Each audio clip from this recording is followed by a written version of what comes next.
రోజులు కట్టినటువంటి కాంట్రాక్టర్ని ఎందుకు ఇడిచిపెట్టినరో ప్రజలకు చెప్పాల్సినటువంటి అవసరం ఉన్నది.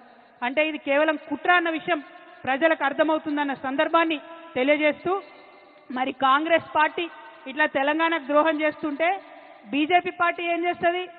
ఎందుకు ఇప్పుడు వాళ్ళ పరిస్థితి ఏంటిది? చంద్రబాబు నాయుడు మీద ఆధారపడే కేంద్రంలో వాళ్ళు అధికారంలో ఉన్నారు. అందుకని చంద్రబాబు నాయుడు గారు తెలంగాణకు ద్రోహం చేసి జలదోపిడీ చేసుకుంటుంటే కూడా కిషన్ రెడ్డి గారు ఒక్క మాట మాట్లాడరు, బండి సంజయ్ గారు ఒక్క మాట మాట్లాడరు.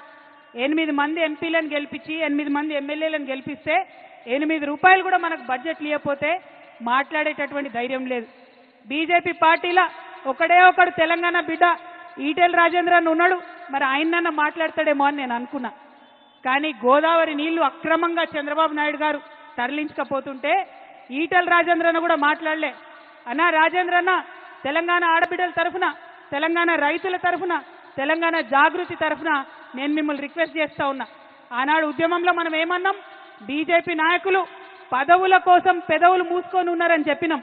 ఇవాళ మీరు దయచేసి ఆ అపవాదు తెచ్చుకోకండి. మీరు పార్లమెంటు మెంబర్గా ఉన్నారు, మీరు ప్రధానమంత్రి గారి దగ్గరికి వెళ్ళండి, ఖచ్చితంగా బనకచెర్ల ప్రాజెక్ట్ని ఆపండి. గోదావరి పెన్న లింకేజ్ మీరు తుపాకుల గూడెం దగ్గర నుంచి తెలంగాణ నుండే పెట్టాలనేటటువంటి డిమాండ్ ఈటెల రాజేందర్ గారు ప్రత్యేకంగా బాధ్యత తీసుకోవాలని తెలంగాణ జాగృతి తరఫున నేను డిమాండ్ చేస్తా ఉన్నా. అదేవిధంగా ఇవాళ కాళేశ్వరం ప్రాజెక్టుకి 1,15,000 కోట్ల అనుమతులు ఉన్నాయి. సిడబ్ల్యూసీ నుంచి అన్ని రకాల అనుమతులు ఉన్నాయి, పర్యావరణ అనుమతులు ఉన్నాయి. ఖచ్చితంగా కాళేశ్వరానికి నేషనల్ ప్రాజెక్ట్ స్టేటస్ తీసుకొచ్చేటటువంటి బాధ్యత కూడా ఈటెల రాజేందర్ అన్న తీసుకోవాలని చెప్పి నేను ఈ సందర్భంగా డిమాండ్ చేస్తా ఉన్నా.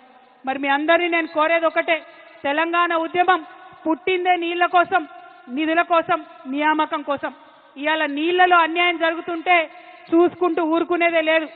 ఒకవేళ మనం డిమాండ్ చేసినట్టు ముఖ్యమంత్రి గారు ఉత్తరం రాయకపోయినా, బీజేపీ పార్టీ వాళ్ళు చర్యలు తీసుకోకపోయినా